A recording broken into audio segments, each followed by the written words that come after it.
यहाँ पर भाजपा के राज सिन्हा की क्या स्थिति है सर? राज सिन्हा के बारे में आप बड़ा तीखी आलोचना करते हैं उनका। देखिए, बात ऐसा है ना, पैसे का खेल हो रहा है। हजारों रुपया डेली जो है बांटा जा रहा है, करोड़ों रुपया इन लोगों ने बांट दिया। आखिर ये पैसा कहाँ से आ रहा है, इसका जांच तो ईडी सीबीआई को करना चाहिए। ये तो उनके हाथ में है, उनको जांच करना चाहिए। राज सिन्हा अगर यहाँ से विधायक बन जाएंगे तो धनबाद जो है रेड लाइट एरिया में तब्दील हो जाएगा। मैं पहले भी बोल चुका हूँ, अब भी बोल रहा हूँ। ये पूरा जो है अगल बगल में जो है लोग बांग्लादेशी बोल रहे हैं ना, इनके यहाँ पर अगल बगल में सब बांग्लादेशी जो है कब्जा कर लेंगे। यही इन लोग का प्लानिंग है। ये बांग्लादेशी की बात कर रहे हैं, ये लोग खुद बांग्लादेशियों को बुला रहे हैं। राज सिन्हा से हम लोग को सबसे ज़्यादा धनबाद के लोगों को खतरा है। अगर इस बार अगर चुनाव जिता दिया जाएगा इनको, तो आने वाले दिनों में कल जो है हम लोग अनसेफ हो जाएंगे। समझे? ये जो बोल रहे हैं बटोगे तो कटोगे, ये लोग काट देंगे आदमी को। राज सिन्हा अगर धनबाद में अगर इस बार जीत के आएंगे तो धनबाद की स्थिति बद से बदतर हो जाएगी। 2 बार में क्या स्थिति है ये आप देख लीजिए। बरहेट विधानसभा में जो हेमंत सोरेन जी का विधानसभा वहां से जीत कर आए हैं, वहां पर इस बार असम पुलिस को क्यों जांच के लिए लगा दिया गया है? देखिए, बात ऐसी है ना कि बीजेपी जो है अभी बहुत से खेल खेल रही है।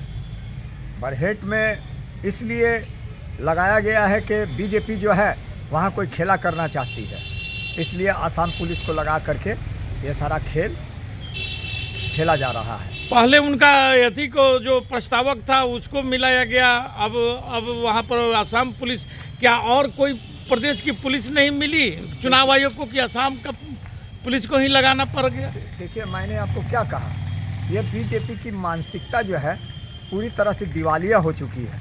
जब वो बोलते हैं कि हम तो फिर उनको डरने का क्या ज़रूरत था? आसाम पुलिस को उतारने की क्या ज़रूरत थी? झारखंड में पुलिस नहीं थी क्या? बगल में बंगाल पुलिस थी और पुलिस थी। आसाम की पुलिस को आखिर ले आने का क्या मतलब था? इसका तो यही मतलब होता है कि हेमंता पैरामिलिट्री भी था। नहीं, हेमंता जी ने ये पूरा षड्यंत्र रच करके आसाम पुलिस को भेज दिया। क्या भाजपा नहीं चाहती है कि हेमंत सोरेन सर मुख्यमंत्री बने? देखिए, ये तो हर जगह में हेमंत सोरेन को जब जेल में डाल दिया इन लोगों ने, अब ये लोग डरे हुए हैं कि बरहेट से अगर मुख्यमंत्री हेमंत सोरेन जीत जाएंगे तो हमारा तो कहीं कुछ नहीं रहेगा। इसलिए ये लोग पूरा मशीनरी जो है, आसाम का मशीनरी भी लगा दी है और दूसरी भी मशीनरी लगा करके बोल रहे हैं कि हेमंत सोरेन को कैसे हमको हराना है। तो हेमंत सोरेन हारने वाली जनता जिसके साथ में है उसको तुम क्या हराओगे?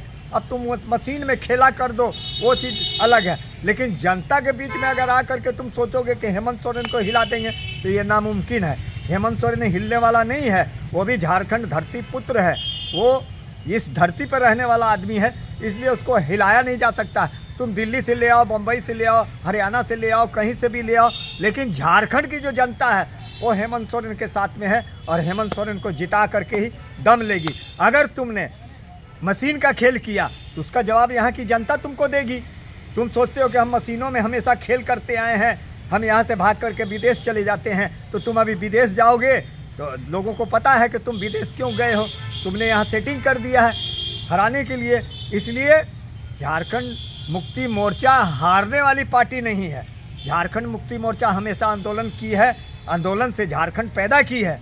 इसलिए मुख्यमंत्री जो है हेमंत सोरेन ही बनेंगे, चाहे वो कितना भी जोर लगा दे, कितना भी दम लगा दे। जेपी वालिया जी, ये बतलाइए कि धनबाद में विधानसभा चुनाव, कल वोटिंग का दिन है और आज झारखंड मुक्ति भाजपा पर FIR दर्ज हुआ है, लेकिन कोई गिरफ्तारी नहीं हुई। इस पर आप क्या कहना चाहते हैं? देखिए, हम यही कहना चाहेंगे कि अगर भाजपा पर कोई FIR होती है तो उसे सिर्फ आई वाश करके छोड़ दिया जाता है। उसकी तो तुरंत गिरफ्तारी होनी चाहिए। जब FIR दर्ज हो गया तो उसकी गिरफ्तारी हो, क्योंकि उसने बहुत गलत बयान दिया है और बयान पर जो है FIR दर्ज हुआ है, इसलिए उनकी गिरफ्तारी होनी चाहिए। वो माननीय मुख्यमंत्री जो हैं उनके खिलाफ में अगर गलत बयानबाजी की जा रही है तो वो निंदनीय है और उसको प्रशासन को तुरंत अविलंब वैसे लोगों को गिरफ्तार करना चाहिए, चाहे वो कितना भी बड़ा क्यों ना हो, उसकी गिरफ्तारी होनी चाहिए। तो राजीव कुमार जी क्या कर रहे हैं सर? राजीव कुमार जी बैठ करके वहाँ तमाशा देख रहे हैं। बीजेपी का वो लोग हैं, बीजेपी के जो लोग बैठाए हुए हैं वो इसीलिए उस पर कार्रवाई करना नहीं चाहते, क्योंकि बीजेपी के लोग हैं जिन्होंने ये सारा प्रोपेगेंडा किया है, इस तरह का जो है बयान मतलब डाला है और बयान को गलत तोड़ मरोड़ करके पेश किया गया है, जो यहाँ के मुख्यमंत्री की जो छवि को खराब करने का काम किया गया है।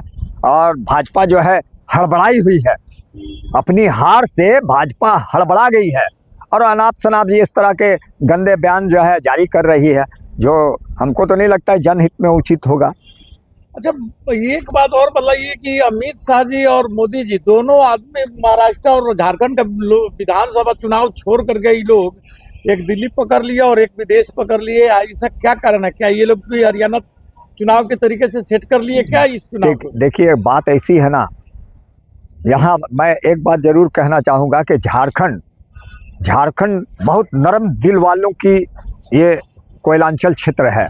भले यहाँ बोला जाता है माफिया है, माफिया भी जो है अपना काम करते हैं लेकिन हिसाब से करते हैं, उनके दिल में भी दया माया है। लेकिन भाजपा एक वो पिलर है जिसके मन में कोई दया माया नाम की चीज़ नहीं है। वो सिर्फ एक काम के लिए आया है, बड़े बड़े पूंजीपतियों को जो है झारखंड को लूट करके उनकी गोदी में डाल देना है। वही उनका मकसद है, वही उनका जो है मोटिव है। ये हम लोग शुरू से देखते आ रहे हैं। आज देश का क्या हाल है, देश कौन परिस्थिति में है, ये लोगों को जानना चाहिए। आज विधानसभा चुनाव है और इसमें आज अगर ये चूक जाएंगे तो कल बीजेपी को हटाना बहुत मुश्किल होगा। और जिस तरह से बीजेपी ये बोल रही है बांग्लादेशी, ये लोग बांग्लादेशियों को खुद ला रहे हैं और आने वाले दिनों में बांग्लादेशियों को यहाँ जो है कैंप करा देंगे। आपके घरों के बगल में ये लोग जो है इस्लाम कबूल कराएंगे और ये लोग कुछ नहीं कर पाएंगे। ये जो प्रोपोगंडा, ये बांग्लादेशी का जो अलाप रहे हैं, ये इन्हीं के देन है। यही लोग बुलवा रहे हैं और झारखंड को डिस्टर्ब करा रहे हैं। झारखंड को क्या, पूरे हिंदुस्तान को डिस्टर्ब कराने का काम ये लोग कर रहे हैं।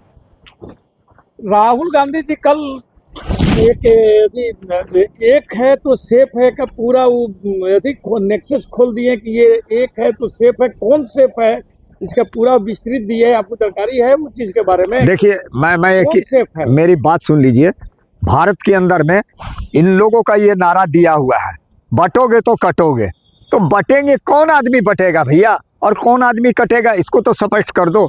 मैं पूर्व में भी बोल चुका हूँ कि इसको पहले स्पष्ट करो, कौन बटेगा कौन कटेगा। वो तो जोगी जी बोले थे, लेकिन मोदी जी बोल रहे हैं कि बहुत सेफ एक होगा तभी सेफ होगा। अरे तो क्या सेफ होगा, वो क्लियर करे ना। वो तो मोदी जी को क्लियर करना है। कौन सेफ होगा? हिंदू सेफ होगा, मुसलमान सेफ होगा, सिख सेफ होगा, ईसाई सेफ होगा, सेफ होगा। हाँ, कौन आदमी सेफ होगा? आज देखिए मैं एक बात कह देता हूँ, मोदी राज में कोई सेफ नहीं है। मोदी जी जो कर रहे हैं वो पूरे आदमी का कत्लेआम कराना चाह रहे हैं और कुछ नहीं चाह रहे हैं। देश की स्थिति बहुत डामाडोल है और इस देश को मोदी जैसे अब प्रधानमंत्री की जरूरत नहीं है। अब सुन लीजिए, एक बात और कह देना चाहता हूँ। आज कोई भगत सिंह, राजगुरु, सुखदेव, सुभाष पैदा होने नहीं जा रहे हैं। ऐसे ऐसे मोदी हजार हिंदुस्तान के अंदर में पैदा हो जाएंगे। ये अभी आपका मणिपुर में फिर दंगा भड़का हुआ है, वहाँ पर भाजपा कांग्रेस के कार्यालय को भी जलाया गया है, वहाँ का सीएम के घर में घुस गया है, वहाँ का विद्रोही लोग। ये आखिर कारण क्या कारण है कि मोदी जी एक तरफ बोलते हैं कि भारत सुरक्षित हाथों में है और आज 1.5 साल से आग लगा हुआ है मणिपुर और वह आग नहीं बुझ रहा है, क्या? देखिए बात ये है ना, मोदी जी जो बोल रहे हैं उसके विवेक छू काम कर रहे हैं, विपक्ष में काम कर रहे हैं। मणिपुर जल रहा है, तुम केंद्र में मंत्री हो, तुम्हारा गृह मंत्री है, तुम्हारा सब कुछ है, तुम्हारा केंद्रीय फोर्स है, क्यों नहीं रोक पा रहे हो? जब एक तुम राज्य को नहीं तुम सही कर पा रहे हो और तुम बोलते हो कि मैं पूरे हिंदुस्तान के अंदर हुकूमत करूंगा। अरे हिंदुस्तान की शक्ल देखो कल क्या थी और आपके प्रधानमंत्री बनने के बाद, गृह मंत्री बनने के बाद देश की सूरत क्या है। आज देखिए हम लोग सब भाईचारे के तौर पर हिंदुस्तान में रहते आए हैं, खासकर झारखंड में, जिसे धनबाद कहा जाता है, कोयलांचल क्षेत्र, माफियाओं की धरती। आज तक हम लोगों का किसी से झमेला झंझट नहीं हुआ। जब हम किसी को छुएंगे नहीं तो मुझे क्यों कोई छूने जाएगा? छूऊंगा तब ना। हाँ, गलत काम का हम लोग विरोध करते हैं और जब तक जिंदा रहेंगे गलत काम का विरोध करेंगे। भाजपा एक वो पार्टी है जो देश में आग लगा रही है, हिंदुस्तान को जला रही है, हिंदुस्तान के लोगों को जला रही है। इसलिए मैं झारखंड की जनता को आपकी ओर से निवेदन करना चाहूँगा कि भाई अगर बचना है, जीना है, तो भाजपा को कभी वोट मत दीजिएगा, भाजपा के विरोध में वोट कीजिए और हेमंत सोरेन के हाथों को मजबूत कीजिए, कांग्रेस के हाथों को मजबूत कीजिए, जिनके राज्य में आप सुरक्षित रह सकते हैं, जिन लोगों के चलते आप बच सकते हैं। नहीं तो ये लोग जो है जिस तरह बोल रहे हैं बटोगे तो कटोगे, ये लोग कल कटवा देंगे और बोलेंगे हमारा तो कोई हाथ ही नहीं है, वो तो कांग्रेस ने किया, वो झारखंड मुक्ति मोर्चा ने किया, वो फलाने ने कर दिया, वो ढकाने ने कर दिया। देखिए ये सारी पॉलिसी चल रही है और आने वाले दिनों में इसका खामियाना हम लोग को झारखंड में भुगतना होगा। तो किसको कटने बटने का बोल रहे हैं? ये होने के लिए, सेफ होने के लिए किसको बोल देखिए रहे हैं? आपको मैं एक छोटी सी बात करता हूँ। भारत के अंदर में खालिस्तान हम लोग खालिस्तान को जानते भी नहीं थे। खालिस्तान का मुद्दा बंद हो गया था, ढका गया था, लेकिन इन्होंने फिर जो है कुछ सालों से खालिस्तान का मुद्दा उठा दिया। विदेशों में रह रहे हैं, भारत तुमसे सुरक्षित नहीं है, तुम विदेशों की बात कर रहे हो। विदेश तुम क्या करने जा रहे हो? चुनाव चल रहे हैं, तुमको हिंदुस्तान के अंदर रहना चाहिए ना। क्या होगी परिस्थिति? तुम भाग जा रहे हो, हैं? तुमने सोचा कि हरियाणा में हम यहाँ से जीत के भाग गए, हरियाणा हमने जीत लिया।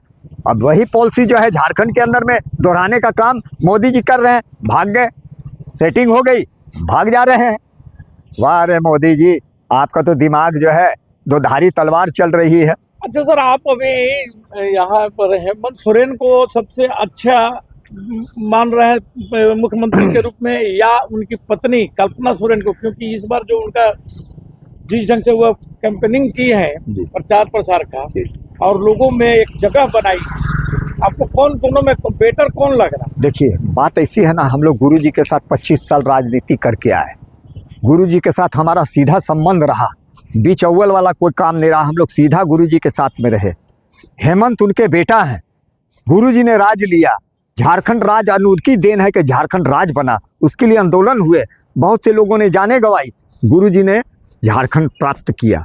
इसलिए उनका अधिकार बनता है, उनके बेटे का अधिकार बनता है, उनकी बहू का अधिकार बनता है कि वो मुख्यमंत्री के दावेदार हो सकती हैं।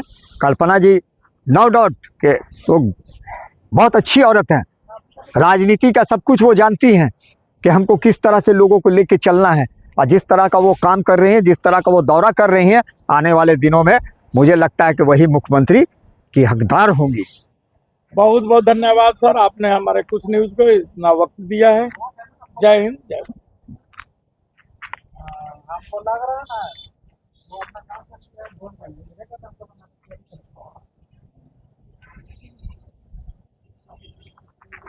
यही असली स्टूडियो है।